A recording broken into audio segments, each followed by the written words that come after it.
Welcome back, and now we will look at three important functions, which are COUNTIF, AVERAGEIF, and SUMIF.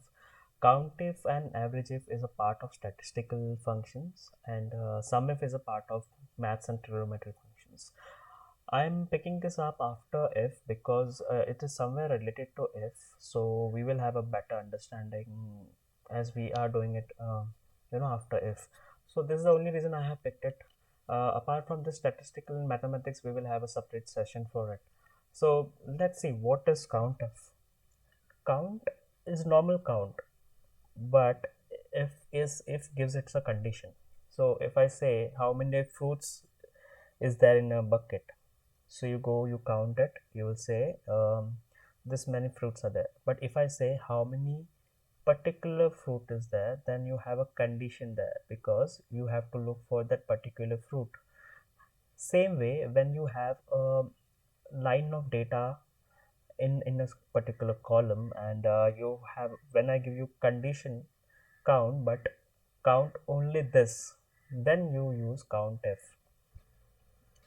So let's look at the example now. We have a data here as per membership. So this is membership data. We have a membership date, donation, the members have paid, and which city they belong to, and which sector they are in.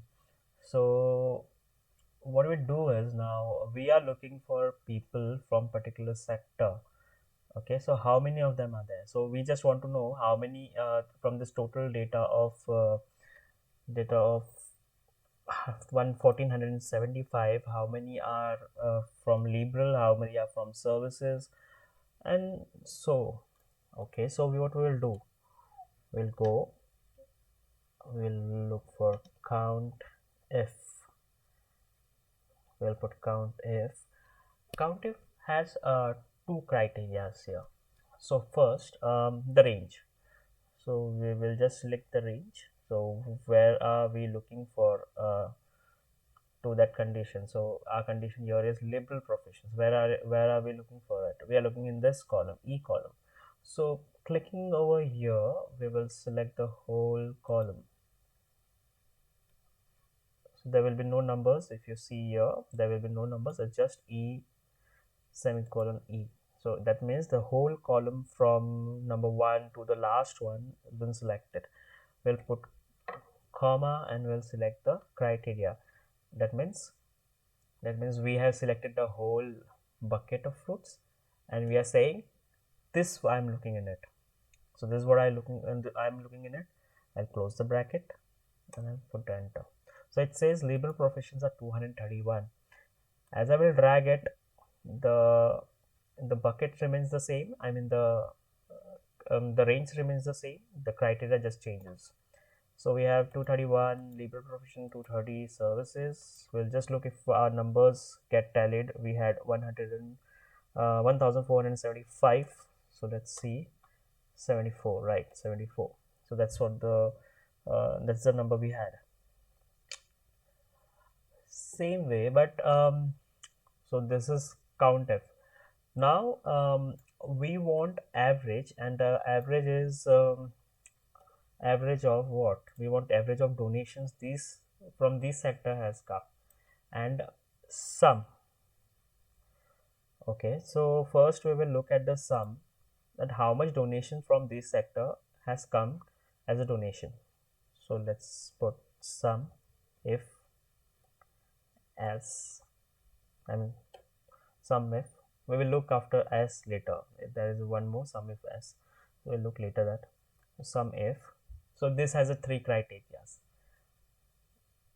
So what it is that we are looking, we'll select the bucket, I mean the range. What I'm looking for this sector, and I'm looking for a donation they from this sector has come to us.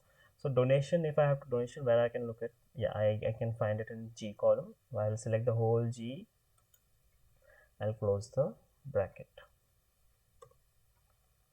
Oh, so this is the donation we have received from that sector. Okay, so this is in a pound, and we will change this. We'll click, right click, We will do the format cell. In numbers, we'll select currency, and in symbol, we will look for English. We will look for English United Kingdom. Right, here it is. So we have the numbers in pounds now.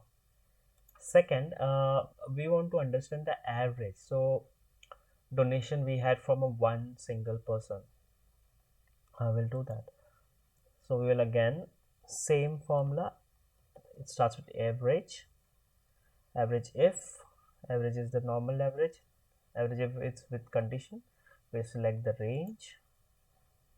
We'll give what I'm looking in it. I'm looking this. And what average you want? I want donation average. So I'll select the donation average, G column, and I close the bracket. Here I have the result. I want again this to be in pound because we received donation in pound. I click right click, format cells. I go to currency. I go to English United Kingdom. It changes the symbol to pounds, and now we have a symbol of pound in front of it. This is it. So this is something which is very important, and yes, so now we have done. We will look at other functions in next video. Thank you.